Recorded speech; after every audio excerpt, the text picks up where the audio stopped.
kecap manis, nasi, tahu, dan tempe.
Nah, begini ya Bu Yeni ya teman-teman. Video ini sudah hampir selesai. Cuma tinggal taburi semua makanan-makanan ini ke atas nasi.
Terima kasih sudah menonton video ini.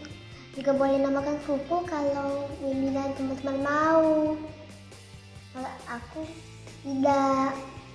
Terima kasih untuk menonton video ini.